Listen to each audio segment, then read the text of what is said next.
The worst kind of sabotage is self-sabotage. And that's why in today's video, we're going to go over the 5 most common workout and nutrition mistakes that some of y'all might be making, but you just don't even know it. And that's why we're here. It's why we make these videos, and that's why I always try to keep things as simple as possible, right? So if you enjoy my videos, make sure you subscribe, tap that like button, and click that notification bell so you never miss a new video upload. But first things first, before we dive into the video, today is my 40th birthday, guys. I can't believe we have been together making content on YouTube, making gains for the past 16 years, right? Isn't that crazy to think about? I know a lot of you have been posting in the comment section lately, and I've been loving seeing it. You're like, I started watching your videos when I was in high school. Now I have kids. It's like, that's good. Because the secret to youth is being consistent. And that's with both your eating and your training, and of course, your recovery, which includes your sleep. Now, let's put a little context to the thumbnail first before we dive in. The photo that I chose, this is me when I was 24 years old, like doing an underwear shoot in New York City. Before I started my YouTube channel, before I even went on The Real World on MTV, I had won the best abs on the East Coast for Men's Health magazine. And that got me a modeling contract in New York. I did, if you guys go by the Men's Health big book of exercises, I'm still doing all of the ab and all of the chest exercises. I did a pull-out poster for Men's Health 3 times in 1 year. And then I started like doing all these random shoots for like different types of underwear and fitness things. That's where this photo came from. That's why it looks like a modeling photo, because it is. The photo on the right-hand side, I'm not sure which one my photo editor Wasim used. I sent him these two.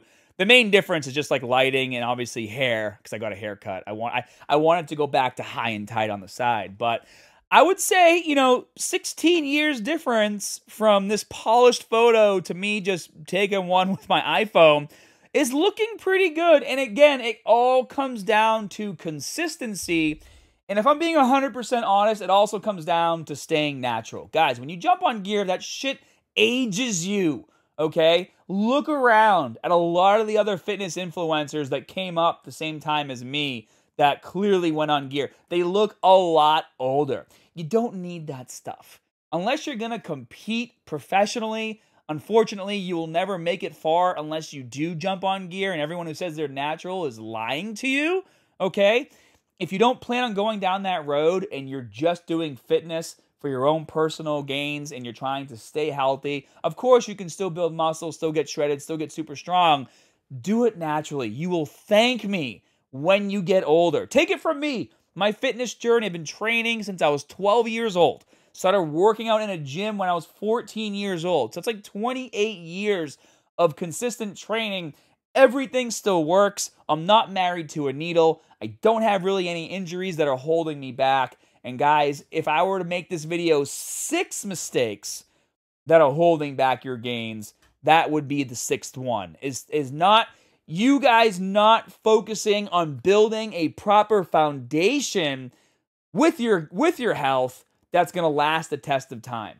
And that's the biggest thing I see. I see a lot of young guys come into my gym. They've been working out for like 3 months and they're already jumping on something. They have no foundation. They don't even know what it's like to push themselves as hard as they can to overcome any sort of challenge in the gym, because they just up their gear. Anyways, we're not here to talk about that. We're here to talk about this.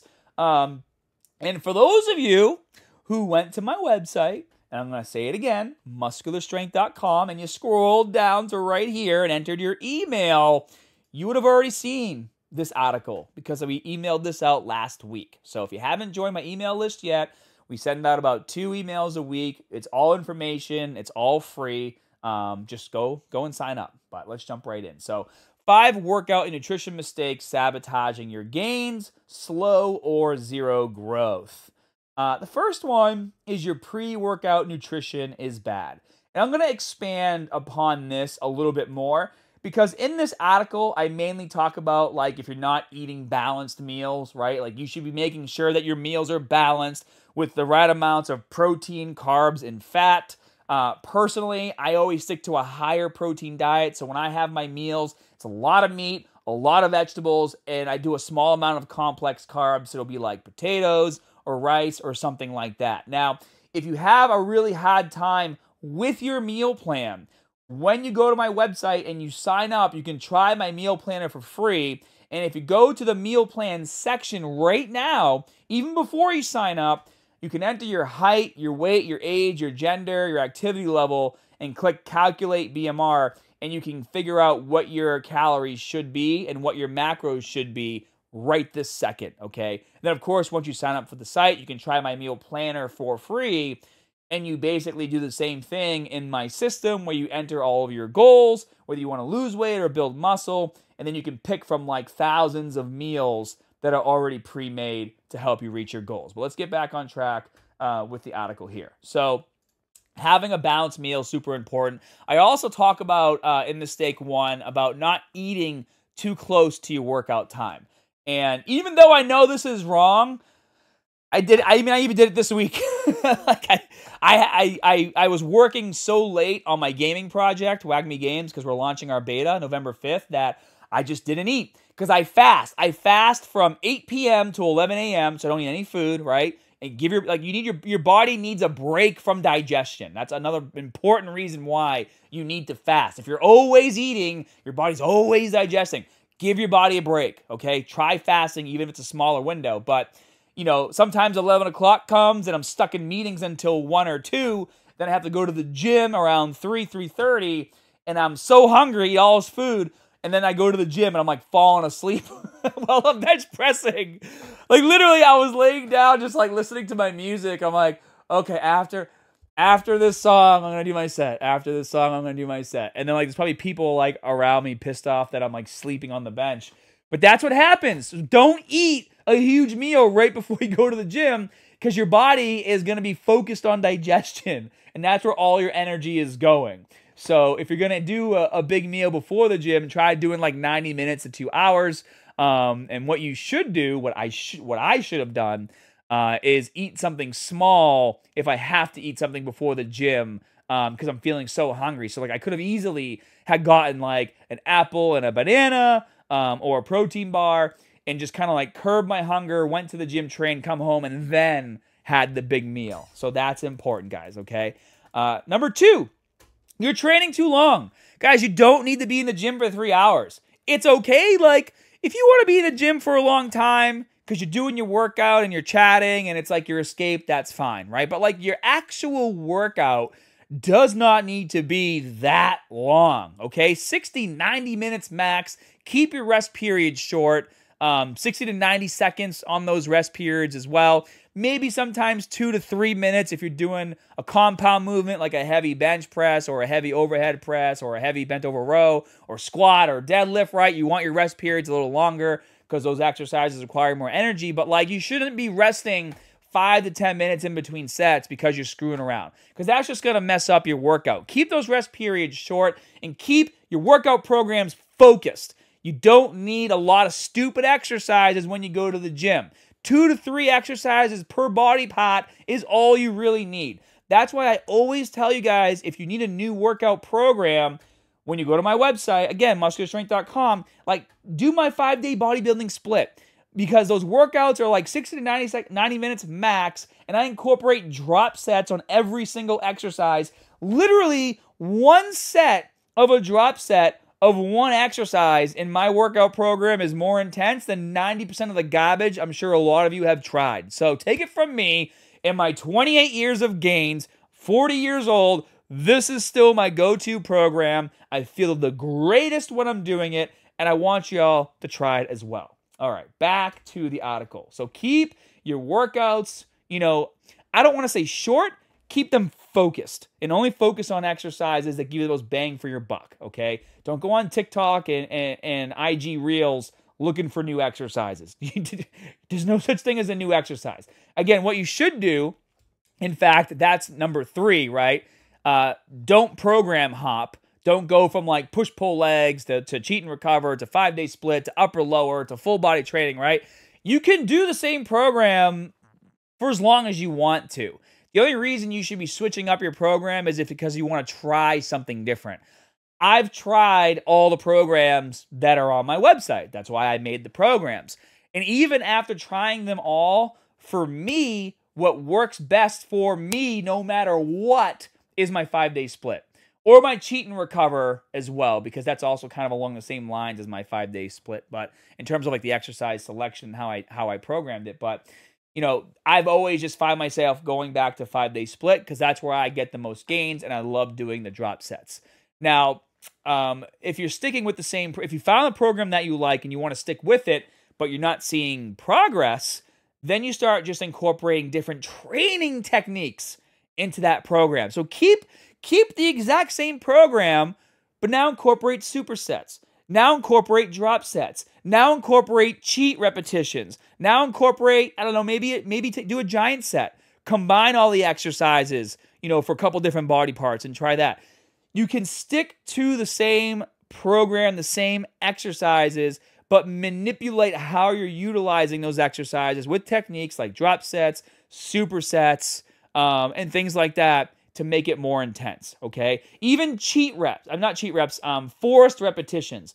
A lot of you guys leave so much on the table if you have a workout partner and you're not doing forced repetitions. A forced rep is when, let's say you're bench pressing and you're trying to get 8 reps and you come down on that 8th one. I mean, on that, let's say the 6th repetition, you come down on number 6 and you're like, man, I know for a fact I am not going to be able to complete this rep, my 7th or my 8th. What you do is you tell your workout partner, okay, help me get through 6, 7, and 8. So they're going to give you just enough effort or just enough help so that you can move that bar to the top, and then you control the negative, right? Remember, we're 40% stronger in the eccentric phase of every movement, and then they help you get back up to the top for 7, and you control it on the way down, and they help you get back to the top for 8. Those are forced repetitions. If you've never done them before, and you have a workout partner, like, start doing them immediately. And it's okay to do like 3 or 4 forced repetitions in your sets, guys, right? Like, get out of your own head that every single set you have to do 8 reps, and you have to do it on your own. No, that's just something that, like my wife gets so mad when I say we're doing more than 3 sets on an exercise, because she had been conditioned her entire life of training that you do 3 sets per exercise. No, we're going to do 7, and we're going to stay here and not do all the other fluff exercises everybody else is doing. Anyways, program hopping, you don't need to do it. There's other ways to make your current workout program more challenging. And one of those ways is using momentum and doing cheat reps. And I just talked about that. Controlling the negative, right? A really good example of controlling the negative when doing cheat reps is going to pull-ups. So this is actually the video for the article, right? So for those of you guys who are on the page, of course, all the links are in the info section below, my pinned comment. If you were to watch this video right here, and then you go to, what is this, timestamp, like 6 minutes and 34 seconds, I'm talking about how I'm using momentum to get to the top, and then I'm controlling the negative on the way down. On the right-hand side, like, why even waste your time doing a stupid pull-up like that? You're not getting any benefits out of the concentric or eccentric phase because all you're doing is just throwing your body up and down, right? And in my program, Cheat and Recover, that I mentioned to you guys a lot, okay, in that program, I actually show you how to properly do cheat reps on every single exercise. So hammer curl, this is just an example. Hammer curl, shoulder press, T-bar row, push down. If you guys pay attention, I'm using momentum to get through the concentric phase, right? The positive part of the rep, and I'm controlling the negative or the way down on most exercises, or for the push downs, it would be on the way up, right? So I'm using momentum. The push down's a little different.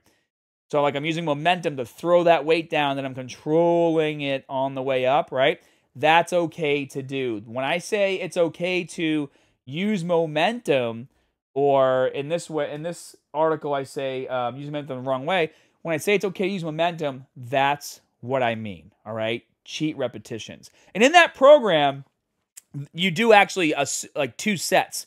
You do 8 repetitions controlling the negative, and then you drastically lower the weight and you do a normal set with perfect form on the concentric phase and eccentric phase. That's the recover part. So like cheat and recover, the name comes from cheat reps and then recover reps. Anyways, and then the last one, mistake number 5, which, you know, this one's harder, right? Listening to the wrong advice is a mistake. Well, no shit, right? Of course, listening to the wrong advice, you know, is a mistake. How do we know we're listening to wrong advice if we're new to fitness? Well, this is where you guys need to come in and start just doing, like, please, a little bit of your own research, okay? If you're going to dedicate your time for the next, like, 5 to 6 months on a workout program or exercises in the gym or a diet, okay? Don't just do it because it's a fad or it's like the latest cute thing on TikTok that people are talking about, right? Don't do it just for those reasons. Do it because you did a little bit of your own research. If you're going to spend 6 months of your life doing something, you can spend 45 minutes to an hour researching to make sure it's worth 6 months of your time. That's what I mean by listening to the wrong advice, okay? And we've all fallen victim to this. We get excited. I would say the worst wrong advice that's out there right now is people like jumping on Ozempic to lose weight. Because sure, you might be losing a ton of weight really fast. You're losing a shitload of muscle, and your body is not getting enough calories. A lot of people are probably getting like 500 calories a day max. And what happens when you lower your calories, guys? It means you're also lowering the amount of vitamins and minerals and protein and carbs and fat that your body needs in order to stay healthy, right? You're also lowering all of those things drastically to the point to where you are not getting the vital nutrients you need to have a healthy body. And that shit ages you, I'm telling you. So pay attention to what's out there. Do a bit of your own research too, and you'll be well on your way. And of course, if you have any questions, you can always ask me down in the comment section below. If you're not following me on Twitter, make sure you follow me there. I'm very active on there, answering questions all day as well, on my Instagram too. So, like, if you need to reach me and you have a question, there are ways to do it. In fact, on my website, there's also a forum section where you can do a post and we can chat back and forth. So, thank you guys so much for tuning in today. Thank you for all the happy birthday wishes down in that comment section below. And we'll see y'all in the next video. Have a great day.